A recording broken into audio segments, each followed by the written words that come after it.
Assalamualaikum warahmatullahi wabarakatuh.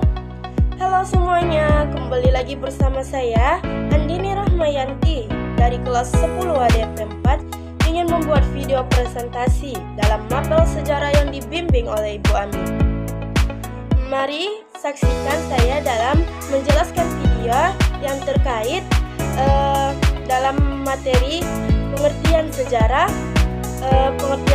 menurut para ahli, ciri-ciri sejarah, contoh-contoh sejarah, sejarah menurut hikayat, dan pengertian sejarah menurut para ahli. Pertama-tama saya akan menjelaskan pengertian sejarah. Menurut yang kita ketahui, sejarah adalah suatu kejadian yang terjadi di masa lampau yang tidak dapat diulang kembali. Sejarah juga memiliki 3 ciri-ciri. Apa itu ciri-cirinya, teman-teman? Ada yang tahu tidak? Sejarah memiliki 3 ciri-ciri, yaitu ciri-ciri pertama adalah abadi, unik, dan penting. Apa yang dimaksud dengan abadi, teman-teman? Abadi adalah suatu kejadian peristiwa yang tidak berubah-ubah, karena itulah maka peristiwa itu harus dikenang sepanjang masa. Yang kedua adalah unik. Apa yang dimaksud dengan unik? Teman-teman? Unik adalah suatu kejadian yang tidak dapat diulang dan hanya terjadi satu kali. Andai teman-teman ingin mengulangnya, pasti tidak sama persis kan teman-teman, seperti kejadian yang sudah terjadi di masa lampau. Dan yang ketiga, ciri-ciri sejarah adalah penting. Penting adalah peristiwa yang terjadi mempunyai arti bagi seseorang yang menentukan kehidupan seseorang di masa depan. Oke, kita akan lanjut kepada contoh-contoh sejarah. Contoh-contoh sejarah yang pertama yaitu kejadian Rengas Dengklok, proklamasi kemerdekaan Indonesia yaitu 17 Agustus yang terjadi pada tahun 1945. Contoh ketiga adalah revolusi industri dan teknologi. Yang keempat adalah Perang Dunia Kedua. Yang kelima adalah Bandung Lautan Api. Seperti yang teman-teman ketahui, sejarah juga memiliki arti menurut para ahli. Di sini saya akan menyebutkan 2 pengertian sejarah menurut para ahli ya teman-teman. Sebenarnya sejarah menurut para ahli itu ada 5 contoh dan saya akan menjelaskan 2 contoh aja ya teman-teman. Contoh pertama yaitu sejarah menurut Robin Williams. Sejarah menurut Robin Williams adalah sejarah kegiatan manusia dalam kehidupan sehari-hari. Apa ya maksudnya teman-teman? Mungkin kita kan kalau dalam kehidupan sehari-hari pasti akan dapat peristiwa atau kejadian-kejadian seperti kayak misalnya hari ini kan teman-teman, kita itu jatuh dari Honda. Terus kita tuh lukanya tuh di lutut atau memar di badan gitu kan. Terus misalnya dalam waktu 3 bulan kita sembuh. Dan beberapa hari kemudian lagi, misalnya kita jatuh juga lagi dari Honda pada hari yang sama dan waktu yang sama siang misalnya kan teman-teman. Pasti lukanya beda teman-teman. Tidak semestinya harus sama yang di lutut dan sama yang di bahu gitu kan. Kayak kejadian yang 3 bulan yang lalu, kita jadinya jatuhnya misalnya kayak di Kubang gitu. Terus ini misalnya 3 bulan kemudian kita jatuh lagi gitu kan. Pasti jatuhnya tuh andai di Kubang pasti waktunya yang beda gitu. Andai sama-sama siang pun pasti dengan jam yang beda. Nggak mungkin 3 bulan yang lalu kita jatuhnya di jam 3. Nggak mungkin 3 bulan ke depan pas kita jatuhnya di jam 3. Pastilah beda. Mungkin walaupun sama-sama siang menjelang sore, pastilah mungkin di jam 4 atau di jam 5 kan teman-teman. Dan mungkin tidak sama juga, luka memarnya sama dengan di lutut dan sama dengan juga yang di bahu. Pasti ada kayak mungkin yang 3 bulan sebelumnya lukanya di bahu dan di lutut.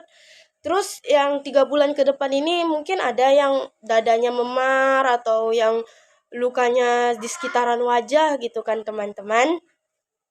Terus menurut Barhelm atau yang disingkat dengan B.Helm.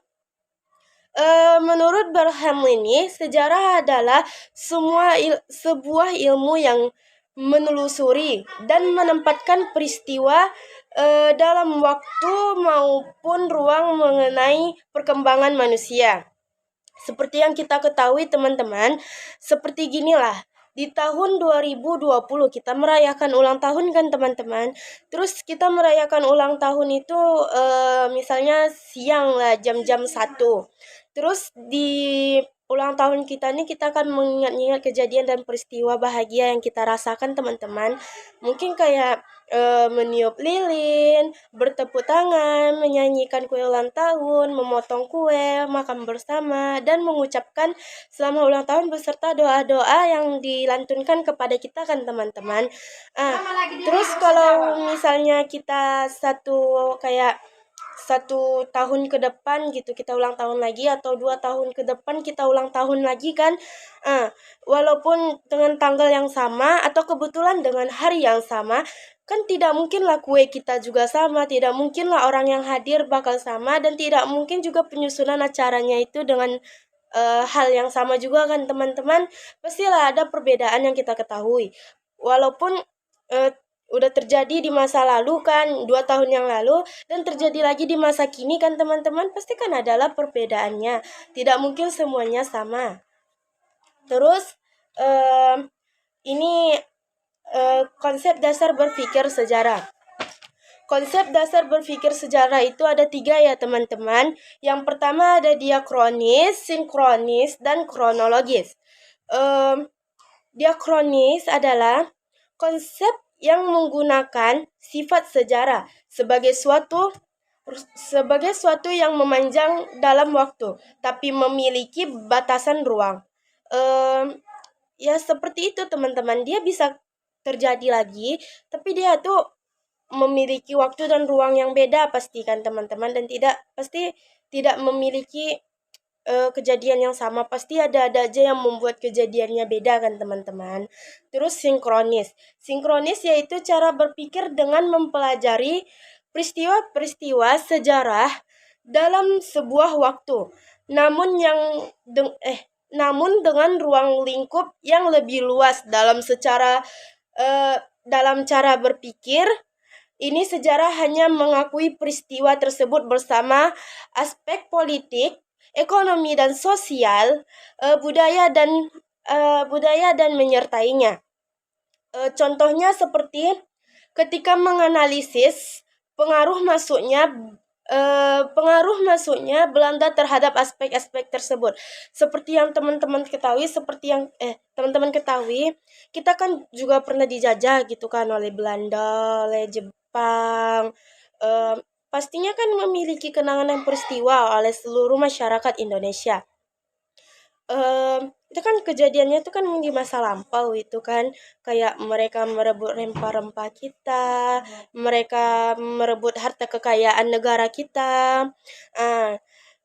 Dan kan misalnya kayak gini lah, contoh tahun 1945 kita udah bebas kan, misalnya dari mereka, ibaratnya kita sudah merdeka lah kan teman-teman.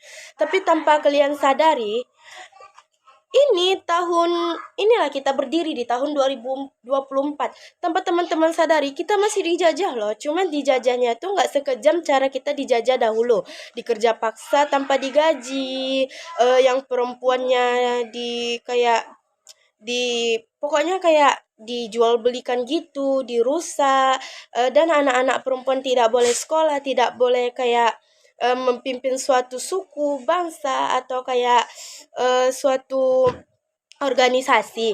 Tapi beda dengan sekarang teman-teman. Sekarang ini kita masih dijajah loh tanpa kalian sadarin.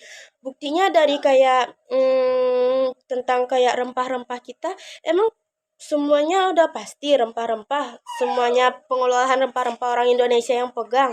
Enggak loh teman-teman, tanpa kalian sadari, rempah-rempah ini yang di Indonesia ini lebih banyak diolah oleh orang dari luar negeri Indonesia ini, dari luar negara kita sendiri. Seperti ya kayak Buktinya keekonomian di Indonesia ini banyak dipegang oleh orang Cina loh teman-teman. Rempah-rempah ini juga masih kayak orang luar negeri yang kayak gimana ya? Kayak misalnya orang kita nih kan menjual rempah-rempah ke luar negeri. Terus orang itu pandai mengelola gitu kan. Orang tuh mengelola dan orang tuh lebih menjual dengan harga tinggi. Padahal tanpa kita sadari rempah-rempah itu dari kita loh teman-teman. Gitulah contohnya ya kan. Terus yang ketiga adalah kronologis.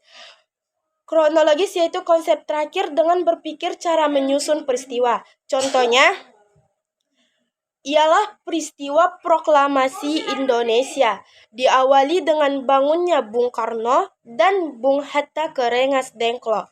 Lanjut lagi teman-teman, kita ke bagian hakikat sejarah. Hakikat sejarah menurut umum atau secara umum terbagi menjadi 4. Apa saja teman-teman? Yang pertama adalah sejarah menurut ilmu, yang kedua sejarah menurut peristiwa, yang ketiga sejarah menurut kisah, dan keempat sejarah menurut seni. Apakah teman-teman ada yang tahu apa itu sejarah menurut ilmu, menurut peristiwa, menurut kisah, dan menurut seni? Apakah teman-teman bisa menyebutkan dari salah satu keempat itu apa saja pengertiannya? Mari kita lanjut dan mari teman-teman untuk menyimak saya menjelaskannya.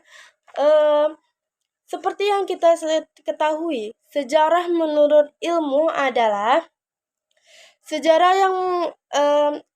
yang berkaitan dengan kejadian peristiwa di masa lampau yang terjadi oleh masyarakat di masa lampau gitu teman-teman. Mungkin kayak ciri-cirinya kayak pembahasan bersifat efektif, memiliki objektif yang dibahas, dan memiliki teori yang jelas dan terpercaya. Lanjut kedua, pengertian sejarah menurut peristiwa. Sejarah menurut peristiwa adalah sejarah yang betul-betul terjadi di masa lampau. Sejarah yang betul-betul nyata, teman-teman. Kayak mana ya? Yang dia tuh benar-benar ada gitu, benar-benar nyata. Kayak sejarah proklamasi kemerdekaan Indonesia tuh kan emang betul nyata gitu kan teman-teman. Buktinya kita sekarang udah sukses gitu kan. Terus kayak sejarah BPU terus kayak misalnya sejarah pemuda Pancasila itu kan benar-benar nyata kan teman-teman. Apakah teman-teman sudah pernah melihat ceritanya di TV atau mendengarnya di radio, di HP? Terus kita lanjut ketiga, sejarah sebagai